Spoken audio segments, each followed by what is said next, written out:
Hello, everybody, and welcome back to the PWL International Seminar, which is the permanent seminar of the FCT project, Mapping Philosophy as a Way of Life, an Ancient Model, a Contemporary Approach. This is already our 16th session, the first this academic year, and today we have the great pleasure to have with us Kurt Borg, whom I was lucky enough to meet many years ago at the conference that we organized on the late Foucault here in Lisbon. I'm really happy to meet you again in this context, Kurt, even if only in this virtual format.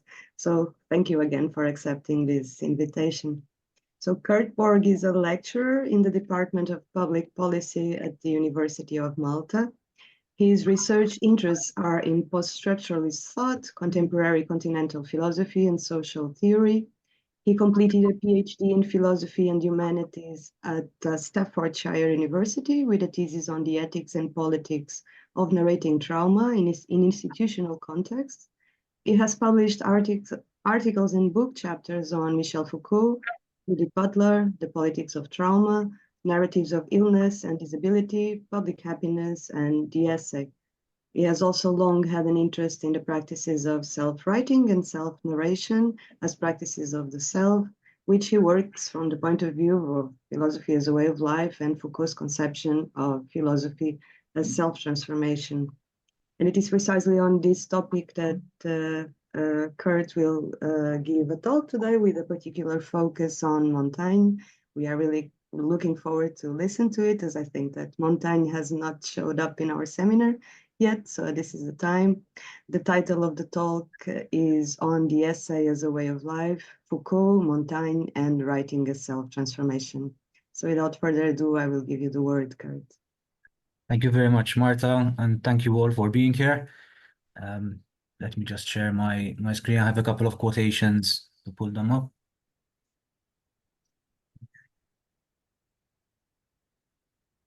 Is it all okay? It's all showing? Yep. Perfect. Thank you for the introduction and for organizing these seminars. I follow your work greatly from afar, and I also have very fond memories of that conference in Lisbon various years ago. I will speak for around 40 to 45 minutes, and then we'll open up. I'm very eager to hear your comments and questions that you might have. Some of this work, I've worked on it in the past, and some of it is published, but other parts of it are work in progress and things that I've been working on recently. Okay, and as Marta said, I'll be talking to the title of On the Essay as a Way of Life, Foucault, Montaigne, and Writing as Self-Transformation. In the introduction to L'Usage des Plaisirs, Michel Foucault includes a somewhat obscure remark that draws a relation between philosophy and the essay. He writes, "The essay is the living substance of philosophy, at least if we assume that philosophy is still what it was in times past, that is, an ascesis, an exercise of oneself in the activity of thought." He clarifies that the essay is that which should be understood as the essay, or test by which, in the game of truth, one undergoes changes, and not as the simplistic appropriation of others for the purpose of communication. The context to this quote is noteworthy. It is from the second volume in the History of Sexuality series, which opens with a section titled Modifications, in which Foucault explains why the follow-up to the first volume was published later than anticipated and in a form that is altogether different. Foucault refers to how the initial research into the promised later volumes of the series led him to revise and modify his approach to the research questions that he posed. This forced him to choose between either broadly sticking to the original plan while adding some supplementary material, or else abandoning the plan, which he had publicly committed to, and reorganizing the entire study. Foucault writes of the risks, difficulties, and dangers associated with these changes, and with opening himself up to new research directions. He describes the detour that he pursued as to work hard, to begin and begin again, to attempt and be mistaken, to go back and rework everything from top to bottom, and still find reason to hesitate from one step to the next. He then imagines an uncharitable reader who might think, that it must be a sign of failure to work in the midst of uncertainty. To this, Foucault rebuts, all I can say is that clearly we are not from the same planet. Preceding the remark on the essay being the living substance of philosophy is a popular passage in which Foucault describes the philosophical ethos that convinced him to go along with the riskier path, what I will later call Foucault's essayistic ethos. The quote, as for what motivated me, it is quite simple. I would hope that in the eyes of some people, it might be sufficient in itself. It was curiosity, not the curiosity that seeks to assimilate what it is proper for one to know, but that which enables one to get free of oneself. After all, what would be the value of the passion for knowledge if it resulted only in a certain amount of knowledgeableness and not in one way or another, and to the extent possible, in the knower's straying afield of himself? There are times in life when the question of knowing if one can think differently than one thinks and perceive differently than one sees is absolutely necessary if one is to go looking and reflecting at all. In this talk, I will take seriously the association that Foucault draws between philosophy as ascesis and the essay. I will suggest that both philosophy and the essay have a mutual concern, that is, both can be exercises in the formation and transformation of the self. I will compare Foucault's remarks on writing and doing philosophy with those by the 16th century essayist Michel de Montaigne. I will also look into the brief but instructive remarks made by Foucault on Montaigne in the context of his various attempts to study writing practices as techniques of the self. My suggestion will be that there are important intersections in the genealogy of philosophy as a way of life and that of the essay. This way of approaching the relation between philosophy and the essay sheds light on what is meant by the essayistic, taking inspiration from Montaigne's essayism, as well as showing how Foucault's practice of philosophy can be seen as having essayistic traits. Finally, at the end of the talk, I will do a bit of an essayistic move and go on a tangent to consider the possibilities and impossibilities of embodying the virtues and values of a Foucauldian understanding of philosophy as a way of life and of essayism within contemporary academic institutions. And the talk will unfold in three main sections. The first section, on the essay on Montaigne. In his introduction to The Art of the Personal Essay, Philip Lopate attempts to give an account of the essayistic. L'essai is notoriously difficult to define. Indeed, this refusal of the essay to succumb to being essentialized has become one of its traits. Nonetheless, Lopate teases out some of the characteristics of the form of writing that is the essay. He remarks that the hallmark of the personal essay is its intimacy, whereby the struggle for honesty is central to the ethos of the personal essay. Such vulnerable disclosure of the author is essential to the essay, and beyond correspondence to truth, what is admired in the essayist is his or her core of sincerity. As opposed to seeking a conclusive truth, the essay destabilizes or reveals in a new light, in such a way that it can harbor contradictions that open up new ways of looking at old subjects. For Lopate, this is the transformative potential of the essay and its virtues, which include curiosity, openness, appetite for pleasure, willingness to reflect, to give oneself to random provocations, nature, and beauty. Much has been said about the rich and plural meanings of the term essay, particularly as practiced and used by the so-called father of the modern essay, Montaigne. For Montaigne, the essay is experimental, it attempts and risks. It is provisional and inconclusive, sometimes aimless, at times stylish, other times forceful. The essay searches, suggests, pursues, and probes.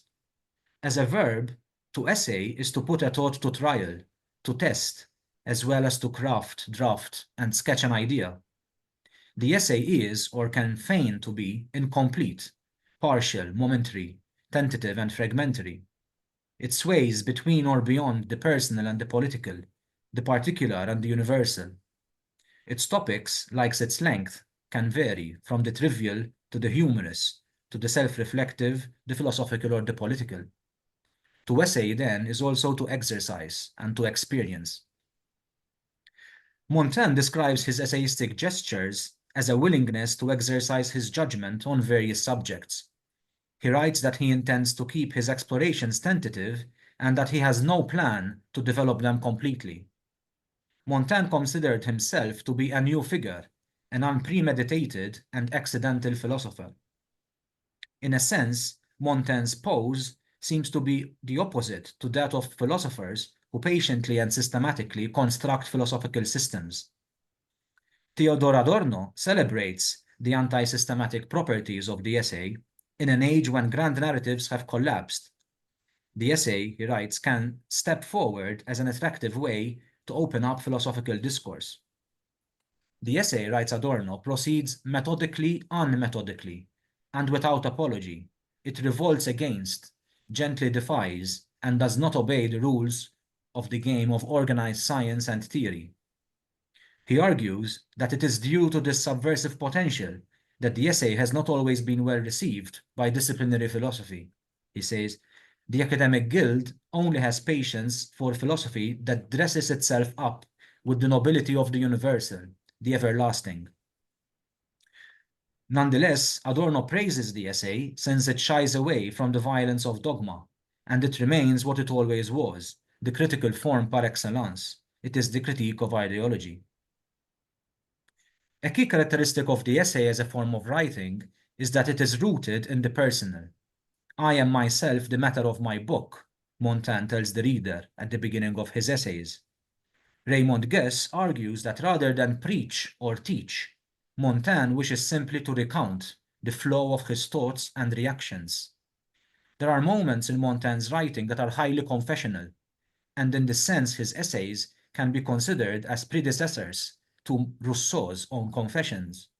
Montaigne, for example, writes on the demand he imposes upon himself to confess his innermost thoughts, even if this comes with difficulty. And Montaigne writes, I have ordered myself to dare to say all that I dare to do. The worst of my actions and conditions does not seem to me so ugly as the cowardice of not daring to avow it. Boldness in sinning is somewhat compensated and bridled by boldness in confessing. Nonetheless, Montaigne was critical and distrustful of certain exploitative uses of confessional practices in institutional and judicial applications of power. Virginia Krauss argues, for example, that Montaigne should find a place not as a chapter in Foucault's history of the modern bête d'avoue, but rather as an unacknowledged predecessor and ally in the Foucauldian project to formulate a history of confession. Here it is important to pause the discussion on Montaigne to reflect on what I see at least as two possible points of tension that may appear to distance Montaigne from Foucault's outlook. The first point relates to Foucault's suspicion of notions of humanist subjectivity, which view the human subject as self-transparent while neglecting the crucial role of discourses and power relations in constituting experience. Readings of Foucault as critical of appeals to experience or inner truths are frequent and to some extent correct. However, as Amy Allen points out, to read Foucault as endorsing the anti-subjective hypothesis, that is, as implying that the subject is merely or nothing more than an effect of power knowledge regimes, is an incomplete reading. And as Alexander Nehamas continues, Foucault's later writings on the care of the self are not a rejection of his earlier critique of humanism. And he writes, Foucault sometimes wrote as if the self is a fiction, but in fact he had never denied that the subject exists. What he had tried to show is how different periods constitute subjects differently, and how the subject is not the final ground of thought and history, but their complex product. So in this sense, Foucault's thoughts problematize the idea of the essay as resting on a pristine, transparent subjectivity, and instead highlight how the genealogy of the essay parallels Foucault's own genealogy of subjectivity and processes of subject formation. The second point of potential tension between Foucault and Montaigne pertains to confession. One may easily read Montaigne's style through the analytic of confession developed by Foucault, whereby the confessional drive coalesces into an apparatus whose aim was the production of truth about individuals and their identity, demanding that individuals pass everything through the endless mill of speech. Practices of self-narration and the essay thus become, according to this scheme, a prime locus through which power creates and governs identities one confesses or is forced to confess. Is the essayist then a confessing animal who feels obliged to adopt a hermeneutic and possibly suspicious attitude towards themselves, whereby the self is constituted as a phenomenon to be constantly deciphered? I do not think that this is necessarily the case. There are various ways in which the essay can function otherwise than confessional. After all, Foucault's own analysis of the relationship between subjectivity and truth-telling is multifaceted.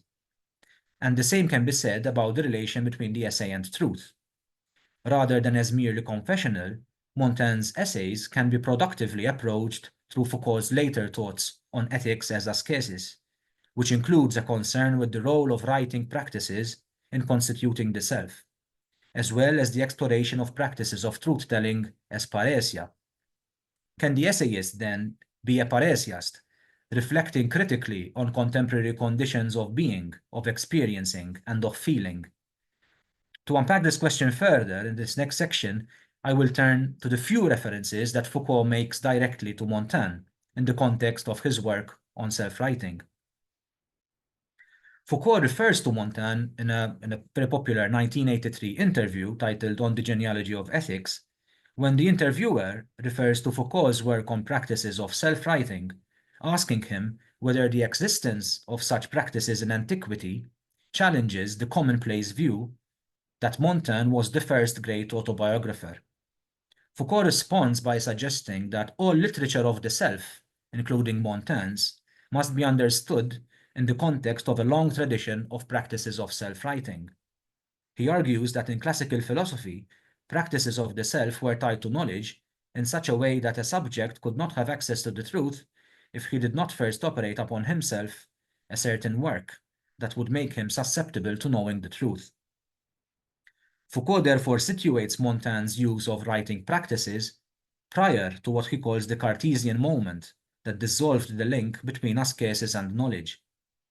Here we see an intersection between philosophy as a way of life and essayism, particularly their mutual concern with affecting self-formation and self-transformation through writing alongside other practices. In other words, writing as a practice of the self entails both philosophy and the essay as a way of life. Here I would like to open a parenthesis to say something on Foucault's work on writing as a practice of the self, before then situating Montaigne within this tradition of writing practices.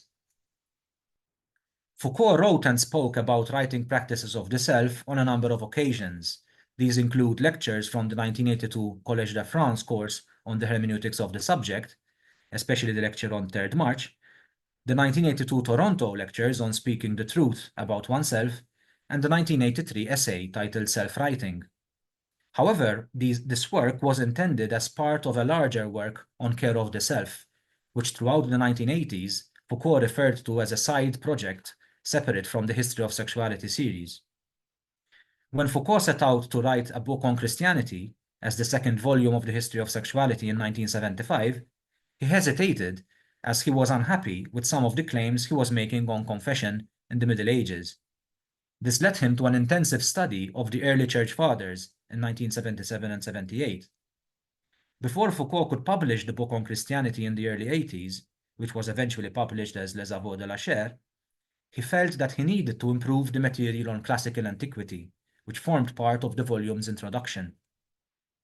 This led him to another project in its own right, where classical antiquity no longer remains just a counterpoint to be contrasted with Christianity, but becomes a consistent object of research in its own right. At this point, Foucault decided to dedicate an entire volume of the history of sexuality to antiquity, which he called L'usage de plaisir. However, around this time, Foucault also refers to a side project that had been taking shape in the form of a book composed of a set of separate studies, papers about aspects of ancient pagan technologies of the self. He indicates that this volume was intended as a book separate from the Sex series, composed of different papers about the self. For instance, a commentary on Plato's Alcibiades, in which you find the first elaboration of the notion of epimeleia heto, care of the self, about the role of reading and writing in constituting the self, and so on. In this interview, he says that this book will be titled Les Voici des Soi. Of course, this then became the title of Volume 3 of the History of Sexuality, and the reason for this change in title was that Foucault decided to split the draft of L'Usage des Plaisirs into 2 books, presumably because it had grown so much, retaining the title of L'Usage des Plaisirs for one of these volumes and giving the title of Les Voici des Soi to the other.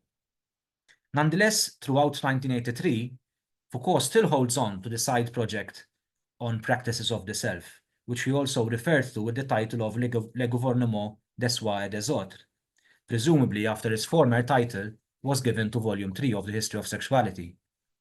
Daniel Defer describes this side project as a work that would link together ethics and politics, and for which he had outlined several plans around Alcibiades, or the idea of care of the self and political life, Epictetus, on listening, writing, and the practices of the self and others.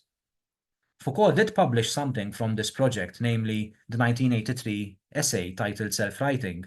In fact, he opens that essay by indicating that these pages are part of a series of studies on the arts of oneself, that is, on the aesthetics of existence and the government of oneself and others in Greco-Roman culture. The 1982 Collège de France lecture course, The Hermeneutics of the Subject, edited by Frédéric Gros, is particularly crucial in this regard, since those lectures dealt precisely with these topics. While compiling this lecture course, Gros writes of having made use of 5 dossiers filled with Foucault's notes. One of the dossiers is the actual text of the 1982 lectures, while the other 4 were titled in different ways: Alcibiades, Epictetus, Government of Self and Others, Culture of the Self, and the Others.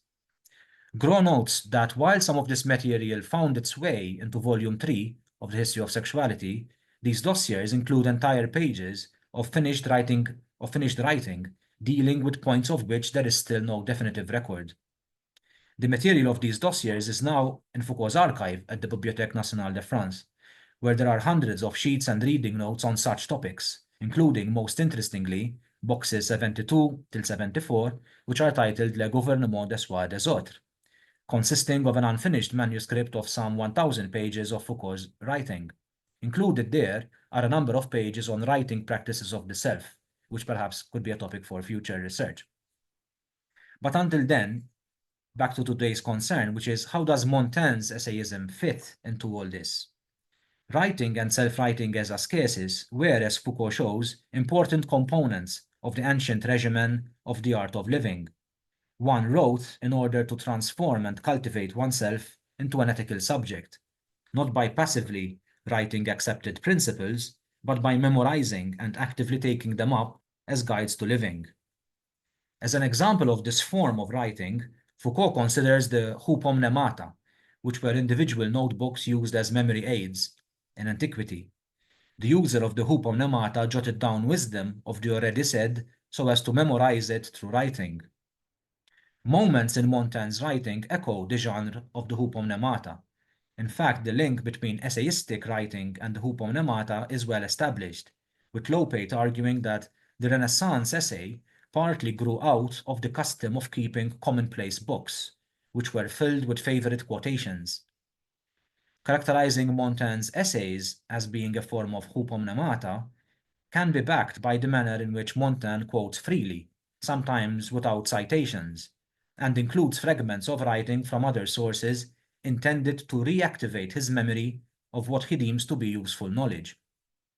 This practice also explains Montaigne's eclecticism, which, as Pierre Force clarifies, rather than philosophical inconsistency, can be considered as a coherence of the self that is the product of writing.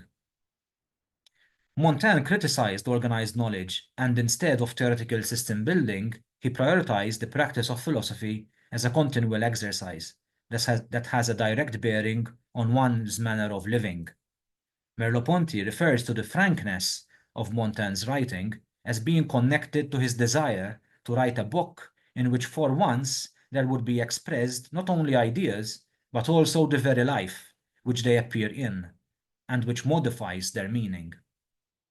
Montaigne hoped that his work elicits an ethical response from the reader who approaches the essays as an invitation.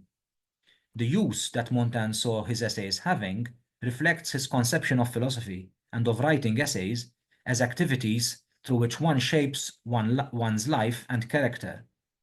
Writing on Pyrrho, a figure whom he admired deeply, Montaigne proposes that Pyrrho had tried, like all the others who were truly philosophers, to make his life correspond to his doctrine. This description echoes the notion of parrhesia, which Foucault defines as opening the heart, the need for the two partners to conceal nothing of what they think from each other and to speak to each other frankly.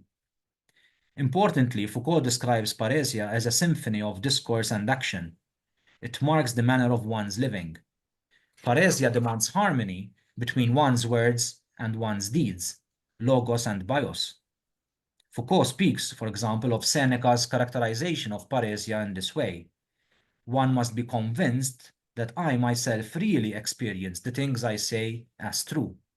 And he adds further, not only do I feel and consider the things I say to be true, but I even love them, am attached to them, and my whole life is governed by them. Thus, in light of this, Montaigne reveals that he is not only interested in what he discloses in his essays, but also how he does so. Montaigne's writing is sensitive to form as much as content, to the manner of writing as much as to its matter. As he remarks in one of his essays, let attention be paid not to the matter, but to the shape I give it. This sensibility highlights how Montaigne's essays are not just products of a confessional impulse, but harbor within them traces of parrhesia, placing Montaigne's essayism firmly within the genealogy of the ethics of care of the self and of crafting the self as a work of art. It is in this sense that Foucault referred to the importance of Montaigne, as he says in Hermeneutics of the Subject, in one of the lectures. To be sure, there is an ethics and also an aesthetics of the self in the 16th century, which refers explicitly, moreover, to what is found in the Greek and Latin authors I am talking about. I think Montaigne should be reread in this perspective, as an attempt to reconstitute an aesthetics and an ethics of the self. Foucault's suggestion is that Montaigne's work inspires a re-engagement with the tradition of an ethics and aesthetics of the self, as found in classical antiquity. Foucault goes on to list other figures and movements from the 19th century, who, like Montaigne before them, attempted to constitute an aesthetics of the self. He mentions, for example, Stirner, Schopenhauer, Nietzsche, Dandyism, Baudelaire, anarchy, anarchist thought, etc., are of course very different from each other, but which are all more or less obsessed by the question, is it possible to constitute or reconstitute an aesthetics of the self? Interestingly, the figure of Montaigne here serves as a point of connection between Foucault's genealogy of an aesthetics of the self and Pierre Hadot's genealogy of philosophy as a way of life. Hadot, in fact, credits Montaigne with renewing the ancient attitude of philosophy as ascesis. And in this quote from What is Ancient Philosophy, Hadot writes, it would take a large volume to tell the entire history of the reception of ancient philosophy by medieval and modern philosophy. I have chosen to concentrate on a few major figures, Montaigne, Descartes, Kant. We might mention many others as different as Rousseau, Shaftesbury, Schopenhauer, Emerson, Thoreau, Kierkegaard, Marx, and so on. And interestingly, Emerson and Thoreau, both essayists, are included in this genealogy. A suggestion I'd like to put forward is that the genealogy of the essayistic intersects with Foucault's and Hadot's respective genealogies, with some figures, such as Montaigne, featuring in all of these. Indeed, in her attempt to reconstruct the historical lineage of the essay, Claire de Obaldia eclectically includes philosophers, novelists, as well as essayists. Her genealogy of the essay and its neighboring forms features great essayists, as she calls them, from Montaigne and Francis Bacon to Charles Lamb, William Hazlitt, right down to Virginia Woolf and George Orwell, alongside philosophical works such as those like Pascal's Pensées, Diderot's Letters, Nietzsche's aphorisms, Kierkegaard's diaries, and Roland Barthes' writing. It is this intersection of common sensibilities, attitudes, and affects which I wanted to highlight. Philosophy as a way of life and the essay are connected by their particular approach to truth-telling, its formative and transformational powers, and its bearing upon subjectivity. These commonalities might then explain Foucault's remark that characterized l'essai as the living substance of philosophy. If in this part of the talk I have focused on how Montaigne's essayism coincides with the conception of philosophy as a way of life, in the next and final section, I want to return to Foucault's conception of philosophy, highlighting how it too coincides with the essayistic.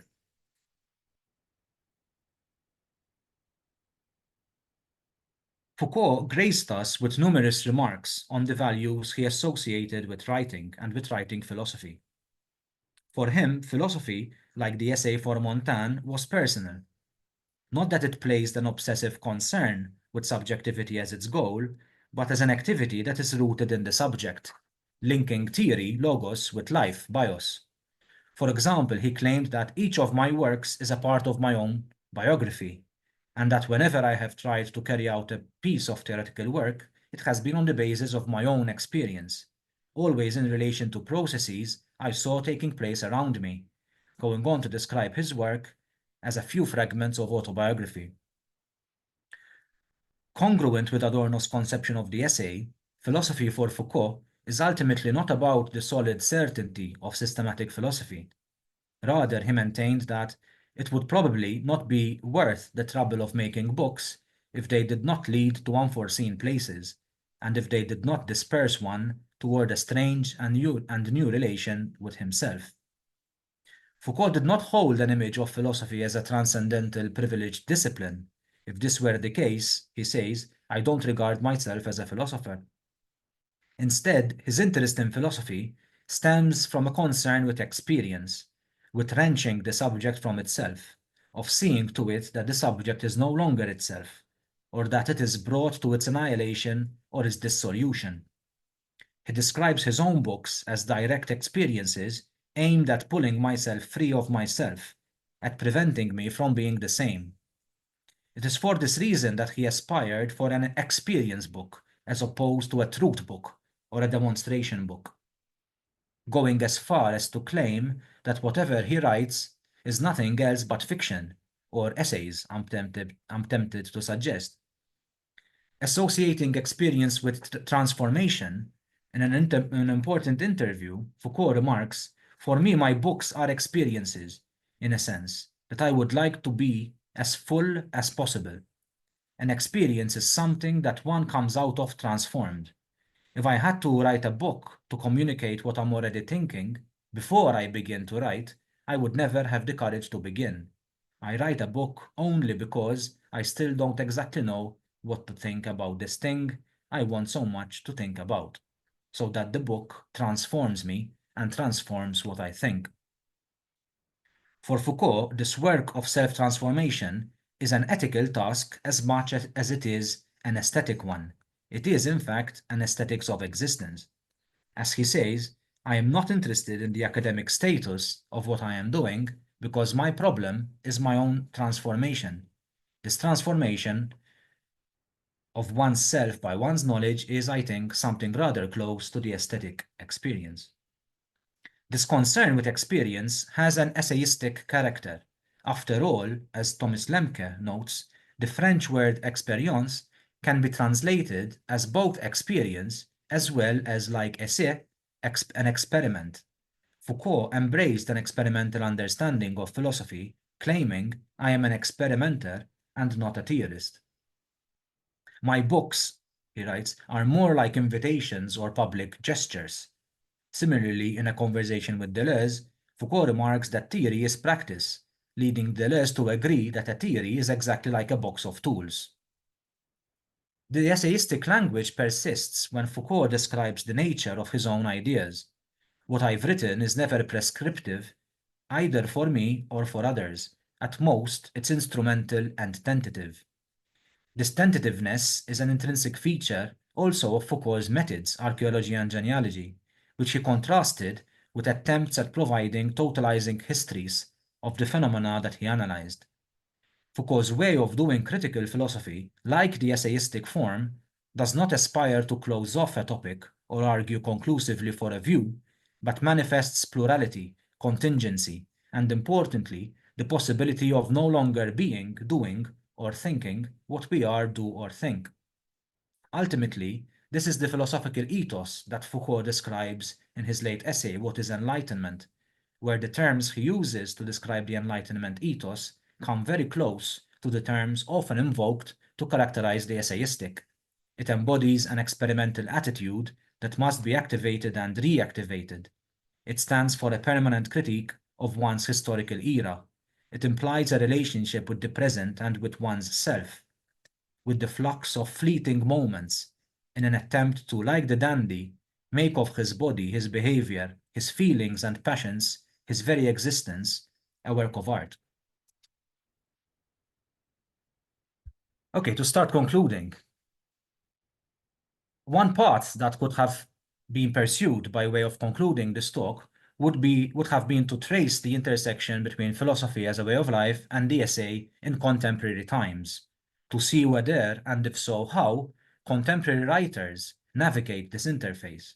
That is, seeing whether the essay today can still function as the living substance of philosophy, or what kind of philosophy today carries an essayistic ethos. This could have taken the form of looking at some contemporary essayists to see if their work resonates with the arguments pursued throughout this talk via Montaigne and Foucault. But I will not be doing that. Instead, the path I chose to follow raises questions on the possibilities and impossibilities of pursuing, embodying, and promoting the ethos of philosophy as a way of life and essayism in contemporary academia. That is, how tenable is it to talk of these in the context of the neoliberal university? To me, this question cannot be divorced from a reflection on the politics of higher education, the conditions within which many of us work, the types of subjects that some of us are made to become, the affects that the university walls channel, and the attitudes one encounters in academia, such as those of the vicious academics that Laura Muller spoke about a few months ago at this seminar, whereby institutions such as universities can be obstacles to ethical development. Indeed, this question is quite a well-rehearsed one within the philosophy as a way of life crowd. I'm sure that many of you have felt or even articulated, perhaps somewhere between humoristically or despairingly, the odd discrepancy that exists between, on the one hand, that which we are studying, meditating upon, envisioning, or even fantasizing about, as we're passionately engrossed in our favorite texts, and on the other hand, our day-to-day routines of managing life within the neoliberal academy. This is a question raised by Hadot himself, actually. In What is Ancient Philosophy, Hadot claims that the university tends to make the philosophy professor a civil servant, whose job, to a large extent, consists in training other civil servants. The goal is no longer, as it was in antiquity, to train people for careers as human beings, but to train them for careers as clerks or professors, that is to say, as specialists, theoreticians, and retainers of specific items of more or less esoteric knowledge. Such knowledge, however, no longer involves the whole of life, as ancient philosophy demanded. This provocation by Hadot rings true, but it also hits home. I too work at a publicly funded university where one of my jobs is quite literally to teach, or rather train, civil servants. However, the malaise identified by Hadot is just the tip of the iceberg, because in many ways things have arguably become much worse since Hadot wrote those words in the 1990s. Ample research details the horrid dimensions of contemporary life within the neoliberal university, and I will not rehearse those arguments.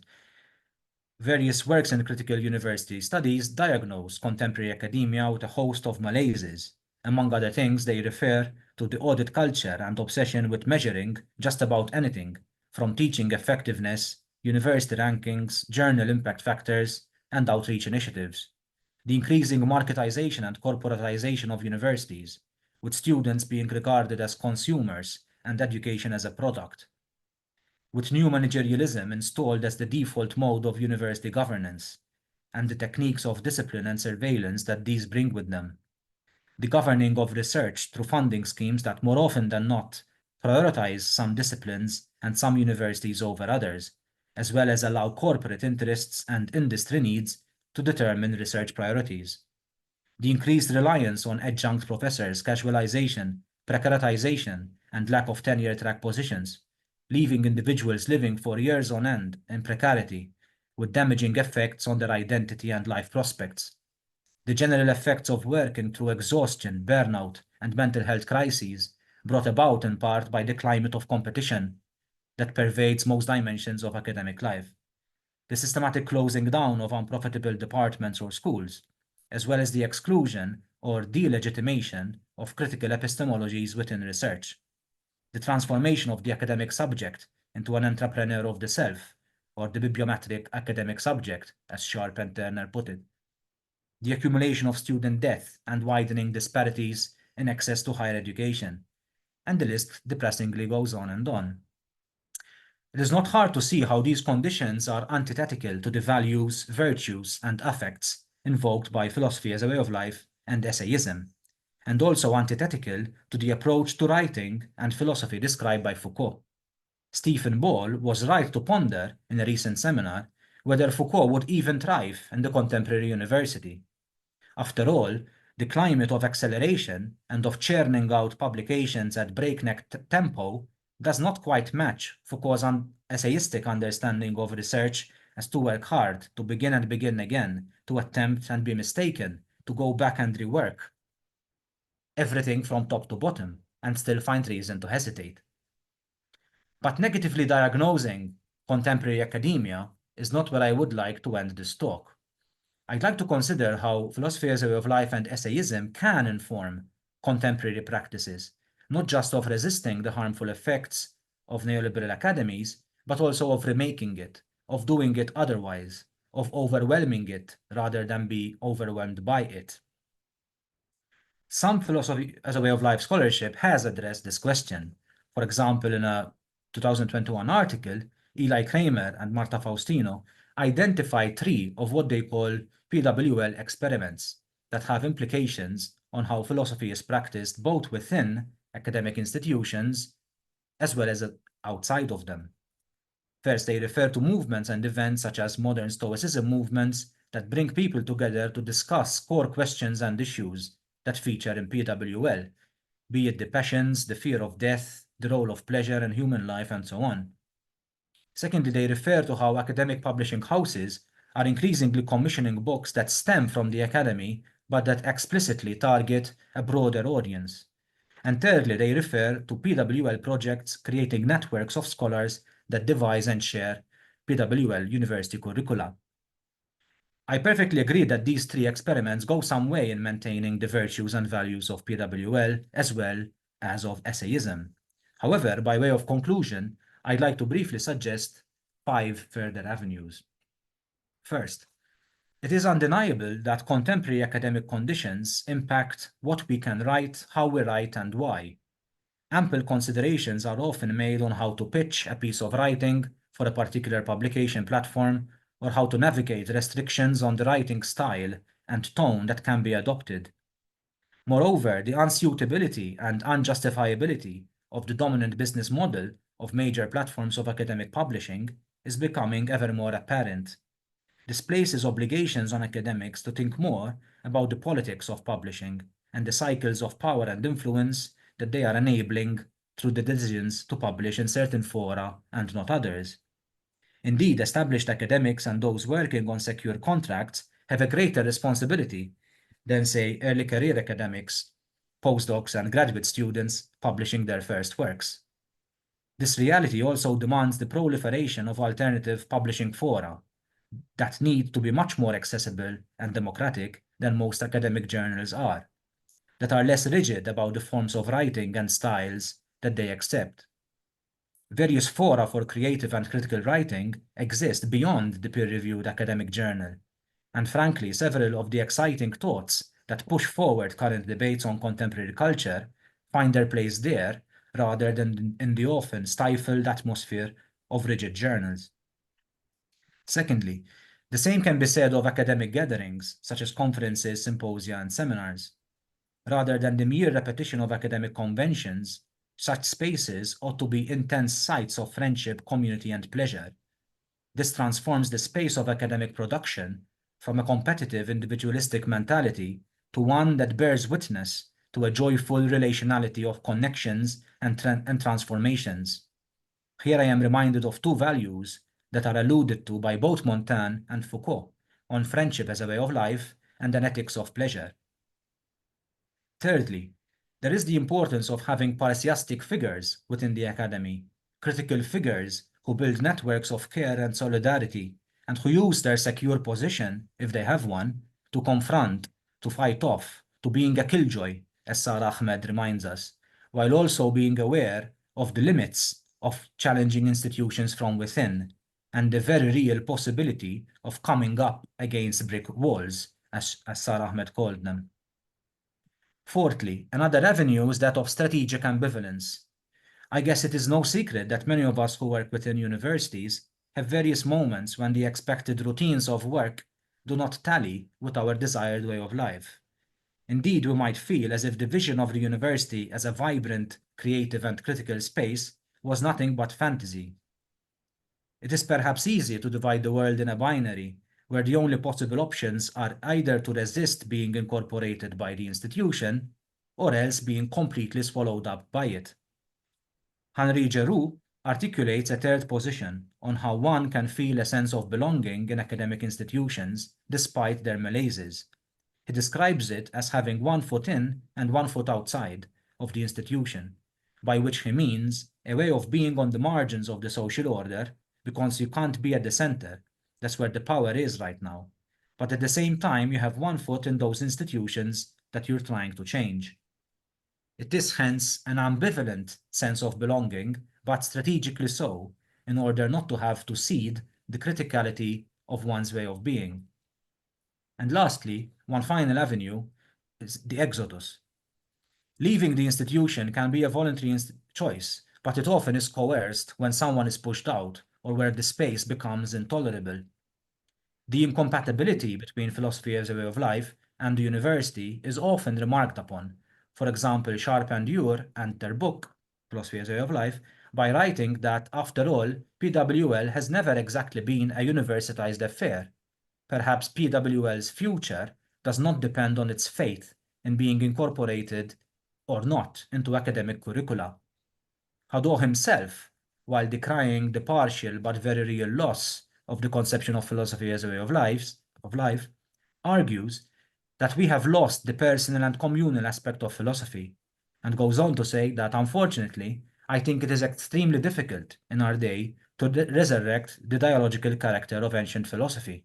It seems to me, he writes, that this dialogical form of teaching can be realized only in communities of the type of ancient schools, organized in order to live philosophy communally. Perhaps it is possible in communities of the monastic type, but I believe that in everyday life and in university life, it would be quite artificial. This then leaves us with two scenarios, either giving up on the idea that the university is, ever was, or ever will be the site where the conception of philosophy as ascesis and essayism thrives, or alternatively, continually crafting ways to maintain hope in the possibility of things being otherwise, which after all is the promise that illuminates Foucault's philosophical ethos and Montaigne's essayism. Thank you. Thank you so much, Kurt, for this very thorough, exciting, and also inspiring talk. I'm sure there will be a lot of questions, and luckily enough, we do have plenty of time for them. If somebody wants to start, please raise your hand. Elder. Thank you very much for this very stimulating presentation, Kurt. There were many points that were very fascinating for me, and especially all this discussion we had at the beginning and at the middle about the especially at the beginning, about the openness that is associated with essays and this aspect of experimentation, of attempting. I saw many similarities between that and how the figure of Socrates is presented, especially in the Socratic dialogues. This more open way of understanding philosophy. I was reminded about this idea of examining life, that the life and unexamined life is not worth living. And I have a question concerning this, and then second question, but regarding this, I was wondering if there isn't here a possible tension between this description of the essays and aspects similar to this that were also present in Foucault, as you showed, and the ideas of an aesthetics of the self and turning oneself into an ethical subject, especially because many of the descriptions or many of the characterizations that Foucault provides of these notions are normally in connection with his analysis of Hellenistic philosophy that has a very dogmatic strand or very dogmatic trait. So it's relatively obvious how one should live, and one must perform all these exercises to live in a Stoic way or in an Epicurean way. So in a certain sense, it seems to be the opposite of this openness of losing oneself, straying away from oneself. So I wonder if there isn't also this great risk of one completely losing oneself or getting very lost and go in a way that it would not bring about something as turning oneself into an ethical subject, because there would not be any definite subject, or there would be no self as work of art, because one would not be able to accomplish anything. One would simply be destroying and losing oneself. So I was wondering if we can, how to think about this possible tension, or if you would exclude it in some way. And the second component, it might be related to this, but it might also not be related to this, and I would like to hear what your thoughts about it are. You refer to risk, or you refer expressly to risk at the beginning as something that is associated with the very notion of essay. And when talking about parrhesia, one of the main traits of the notion in antiquity, and Foucault himself often stressed that this is precisely the risk, how it involves the risk for the subject, for the one that is talking. And this is very clear in the context, in a political context where someone is the tyrant, and if he says the truth, he might die. It is not very clear what kind of risk there is for Montaigne or for Foucault or for other people writing in different, writing especially, and doing essays in this sense. What exactly is the risk? Is it related with this possibility of getting lost, of not being able to turn oneself in any work of art whatsoever, or in any ethical subject whatsoever, or do you see it in a different way? So these are the two questions. Thank you very much. Thank you for that. I think I'll start with the second one, because I feel I have a bit more to say on the question of risk. But I'll get to the first question on the tension and the possible tension. Yes, I intentionally was using the quotes where Foucault speaks of the risk, right? So I started out with that quote of him describing the risks that he is facing, which, you're right, might not necessarily be the kind of risks that we associate with parrhesia. With regard to Montaigne, he does at one point in some of the essays speak about the risks that he is facing because of his frankness, that is, in how other people will regard him. And in fact, in some of his essays, he's kind of pointing out or calling certain social conventions of his time.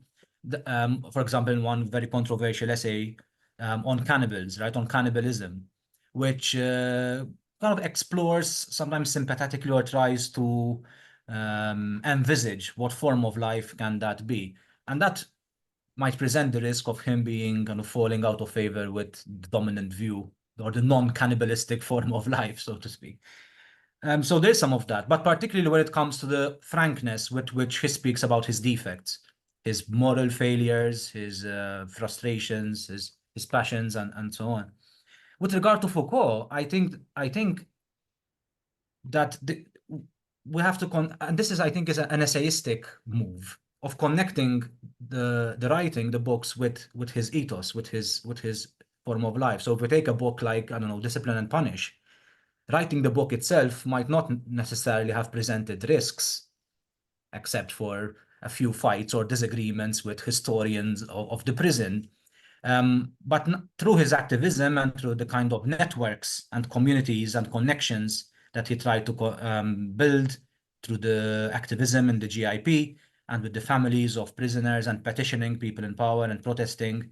So if we see the writing as disconnected from the form of life, then I agree with you that the risks of parousia do not emerge. But if we see kind of the writing, and even in recent kind of commentaries on how Discipline and Punish as a book came about, it is a book that was born out of activism. It was a book born out of experience and of being immersed in the field of power relations and tensions that then informed the writing. And that's, I think, presents a nicer, a more holistic view of what it means to write philosophy for Foucault. On the question of the aesthetics of existence, I do not disagree with you. I think this ultimately, is one of the tensions between Foucault and Hadot himself, on their disagreement on the role of aesthetics and the role of crafting oneself as an aesthetic subject. So yeah, I don't think I have much to add on that. I think there is a tension, but kind of the way I make my way out of that maze is that there's that line, from Foucault, where he says that in the spirit of genealogy, the point is less that we have to mimic what the Stoics were doing necessarily. We cannot. It is epistemologically impossible for us to inhabit, to some degree, the ontological universe of the Stoics. But nonetheless, through the genealogical leap, those works can function to stimulate us in the present, and we have to find our own ways of crafting ourselves, which obviously will not be through the same practices or through the same ascesis that the Stoics have practiced. We'd have to find our own ways. Okay, thank you very much. Okay, I see no other raised hands at the moment, so maybe I will intervene now. I actually had the same question that Elder just posed on parousia when I was listening to your talk. I was hoping that you would address this question of risk related to the essay. But then I was thinking about it, and when I was listening to your answer, I was thinking that Foucault actually speaks about risks of many types. Parousia always involves a risk, but the risk is very different if you're speaking of political parousia or philosophical parousia. And he speaks of a specific kind of risk, which I believe is the most typical when you're speaking about philosophical parousia in antiquity, for example, when you characterize the relationship between the master, the philosopher, and the master, well, the philosopher and the student, he also characterizes this relationship with parousia, but the risk he's talking about is the risk of breaking the parousiastic relationship. That is itself a risk of parousia. Is in order to have parousia, you need this pact between the one who speaks and the one who listens to you, so that there can be parousia. You need to speak frankly, but the other must be open to what you are saying. And if the other is not open to it, or if you, by being frank, by being honest, if you offend the other, insult the other, hurt the other, whatever, he might just leave and you are left alone. And the parousiastic game ends and you can no longer be a parousiast. In the case of somebody who writes, maybe somebody who writes with parousia, like Montaigne or Foucault, they are risking readership, maybe. By writing with frankness, with parousia, they are risking just not having any readers. And if the aim of the essay or of Montaigne's writing, as Foucault's, is to self-shape himself, but also to invite the others to have this kind of work on oneself is like risking the whole aim of the book, of writing the essays and making them public. I wanted to know if you agree with this. Then, because I know that you are such an expert on the essay, I was curious to know if you think how specific is the essay among the different literary genres through which you can, that have as a name self-transformation and truth-telling. That is the essay specific in any way? I noticed that, for example, when you compare what Foucault says about his own work with the essay, he doesn't speak about essay. He doesn't say that he wants to be transformed by his essays. He doesn't use the word essays. He just says that he writes his books in order to transform himself and his thoughts. So in principle, many types of writing could produce this kind of effect of self-transformation. I wonder if the essay has some kind of specificity in this regard, in your view. And finally, I was very first depressed and then inspired by your conclusion. It was very passionate. Thank you for that. I think most of us have identified with your reflections. And very briefly, I need to think more about all that you said.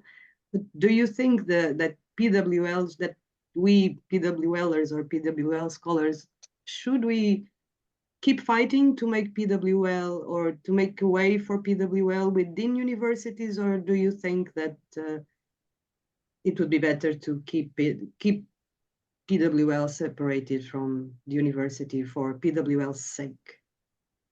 Thank you. Thank you for these comments. All very great. I'll start with a bit on, is there anything specific to the essay? And I think that's a very good way of putting it. And I have two things to say there. Firstly, it's only that remark. You're right, kind of Foucault, to my knowledge, does not really use the word essay, except in that throwaway remark in the beginning of Use of Pleasure, which always it was a sentence that fascinated me, and I wasn't quite sure what to make of it until I started kind of getting more into essay studies and Montaigne. And I said, what would happen if I take that remark seriously? And kind of reinterpret Foucault's conception of writing through the essayistic. And I found that to be a productive line of inquiry. I would say that a piece of work does not necessarily have to call itself essay for us to identify in it some essayistic traits. And not least because the essay as a genre, if it is a genre, kind of has always been notorious by the impossibility to actually box it in. And what kind of writing is the essay? What kind of writing is not essay? And I don't think that that's the most interesting question. These kind of discussions where we demarcate the boundaries, it does not really appeal to me, and I don't find that productive. I'm more interested in the form of writing, irrespective of what it calls itself, that has the potential to function in this way, that immerses the subject without it necessarily or just being an introspective activity. It would be quite problematic if or at least I don't really like essays that simply read like individualistic therapeutic endeavors. And there is always the risk. It's not the risk of paresia, it's another risk.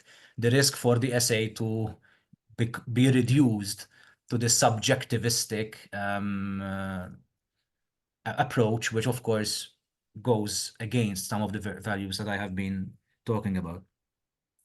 On the question, yes, on the question of risking readership, yes, I'm not sure how Montaigne would look at that. In a sense, kind of, he's always writing, saying that kind of he's not really interested what people will make of this, or at least kind of that is something for readers to figure out themselves, kind of use my essays as you wish. But yes, I think that Montaigne's project, at least, it is haunted, not in a bad way, by a kind of need for recognition. And I say this because in light of the fact of how Montaigne turned to essay writing in a moment of grief. There's the famous story when he lost his best friend, Etienne Laboissy, and the grief that he felt when he lost his friend, and he described it as also losing part of himself. So he turned to writing in order to recreate that sort of parrhesiastic openness with his friend. Of course, his friend is no longer there, but through the writing, he kind of wished to recreate that scenario once more. So I'm not sure if he was afraid of losing readership or risking readership more than creating this space, which is dialogical. Again, the essay does not function in isolation. It does not simply pertain to the I. It is always already dialogical and formed in a space of potential relations. And lastly, on the question of whether PWLers should kind of keep up the fight or not, like many other things on these questions, and maybe this is a Foucauldian political position, is I don't think that there is or there needs to be a privileged site of attack, right? Or a unilateral strategy to be followed. I think that, at least my view on this question, is to pluralize possibilities, not simply investing all our hopes in the university as an institution, but not giving up on it yet. So I think a good strategy for PWLers is to try to capitalize on the number of routes and pathways that work. I'm quite a pragmatist in this regard. I don't think that the university is or necessarily should be the privileged site, although, of course, due to material conditions, it tends to be, right? Not many other avenues provide the space, the time, and the adequate conditions to conduct this work. But I think it's a contingent link. It need not be, and it might not be in the future. Thank you. We have another question by Chris Davidson. Hi there. Thanks for the talk. I found it really valuable. I have to say that in the very, very beginning, when some of the phrases about Montaigne were things like sincerity and authenticity, that had me a little shook. But exactly, you addressed those partly through the Nehemiah and Amy Allen quotes. And you're admitting, like, hey, if we're going to do late Foucault, we have to be wary of confession. So some other sort of wrinkles I thought might be interesting on that is, Foucault sometimes almost plays sort of a cat and mouse game with his readers. He'll say something in the first person, and then the next interview, he'll say something very different. That seems to relate to the sort of experiment, not only changing oneself, but being willing to change yourself in the very next book or very next interview. But also, at least according to Frédéric Gros, Foucault had certain authors that he sort of kept secret. So there's a footnote in Hermeneutics of the Self, I think it's in the first week, where he's like, it's actually, I think, around that Baudelaire dandyism quote. And he's like, oh, Foucault loved Kierkegaard, but he kept it a secret. And of course, Kierkegaard would be relevant here. So I wonder, we can't prove it, of course, but there's a chance that Montaigne in his essayist mode functioned like Kierkegaard, according to Gros, this sort of decisive influence. But, we won't find proof of it. And I think that also helps to ward off a sort of confession or authenticity reading of Foucault. Because if he's only giving parts of himself, if he's hiding deliberately other parts, changing certain parts, but maybe not telling us about the parts he didn't change. You can see this is sort of just a rough constellation of related things. It's not quite a question, but I'd like to hear what you'd have to say about those kinds of themes. Foucault is sort of a dodger, Yeah, thanks for that. Yes, I remember reading that Kierkegaard footnote and finding it really, really fascinating, right? And made me curious of kind of Foucault's reading secrets. Because our reading habits now, they do reveal quite a bit of how we navigate some of the philosophical problems that we're interested in. I don't know about Foucault's reading of Montaigne, or to what extent it was formative in any way. But yes, I agree that the question of authenticity kind of does give Foucauldian shivers, and it's not the most, I think, interesting dimension of the essay. And I think even with Montaigne, there's already more interesting stuff happening than simply retrieving, like a pure subject that's able to, that's fully in touch with itself. And it does not necessarily have to be in that direction. And Foucault is helpful in this regard in his own work on self-writing. The question of authenticity never came up. It did not interest him in that way. Although, and I did mention this in my talk, in Seneca, the relationship between the bios and the logos. But again, that too is a very different way of setting up the question of authenticity. Right? It's again forward-driven. It's action-driven rather than adopting a hermeneutical inward gesture. And yes, even and those passages you mentioned, the cat and mouse bit where Foucault is kind of semi-ironically or going meta in his own book and anticipating, and all those or most of those passages tend to be playful. No, they tend to be really playful and cheeky. I don't know. There is, I don't know, there might be an essayistic move in there somewhere, or trying to hide certain. It's a strategic use of a rhetorical move, which does have a place in the essay, but yeah. Thank you. Are there further questions, comments? Alan Rosenberg, did you raise your hand? Oh, wait a minute. We are not listening to you. Alan, you need to connect your microphone. Switch on your microphone. We are not listening to you. We cannot hear you.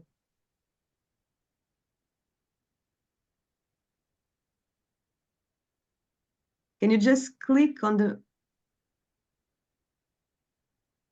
Alan, can you click? The host may be able to manually unmute him. I am trying, but I can't. Ask to activate sound. Okay. Can you hear me now? We now? can, yeah. Perfect. Okay. Yes. Thank you. Yes. It's very simple. Question is that the notion of risk. Remember, there was a contact between the speaker and the listener, and that was supposedly a way around the risk. And if you look at the early writings, like on Alcibiades, you get a very interesting understanding of what parrhesia is about. And it has to do with that risk so much as being able to solidify a relationship between two parties. And that's the contract. And I think that was the only thing I found missing in your discussion of parrhesia. That's it. Thanks for that, Alan, and it's good to see you. Yes, so the relation between the speaker and the listener. Yes, you're right, and I have thought about this, and kind of I've anticipated to some extent this question, namely that we're talking about parrhesia, and this risk and the self-transformation bit, and there doesn't seem to be, or at least explicitly, the relationality, right, of speaker and listener. And I think that's true. One way I would respond to that is that, at least if we consider Montaigne's essayism, there is the presumed listener. In absence, the friendship that he missed, and the space of grief that created his desire to sit down and write essays. So I don't think that the other the other, or alterity is missing in such practices. Though of course it's not as pronounced as the scene of paresia is usually presented. But yeah. It's a personal element that I'm interested in. You know, between two people, and they have a contract, you know, that they will not violate, but then you are free and you are listening is key, Yeah.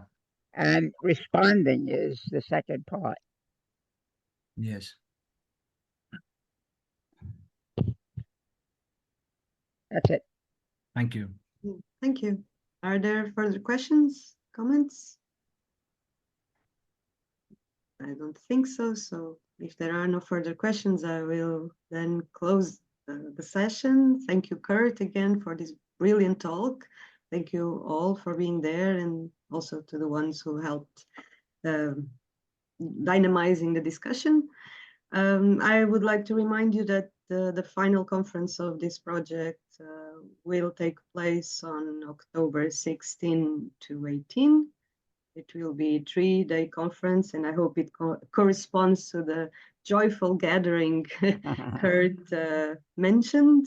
Most consultants and members of the project will participate, and I think this will be an excellent opportunity for us to meet and present the results of our work in the context of this project. Online participation will be possible, so I hope most of you will be able to attend it one way or another. Due to this conference, there will be no session of the seminar in October, but we will for sure come back in November. So one way or another, I hope to see you soon. Take care and bye-bye. See you soon. Thank you very much. Thanks, everyone. Bye-bye. Bye bye.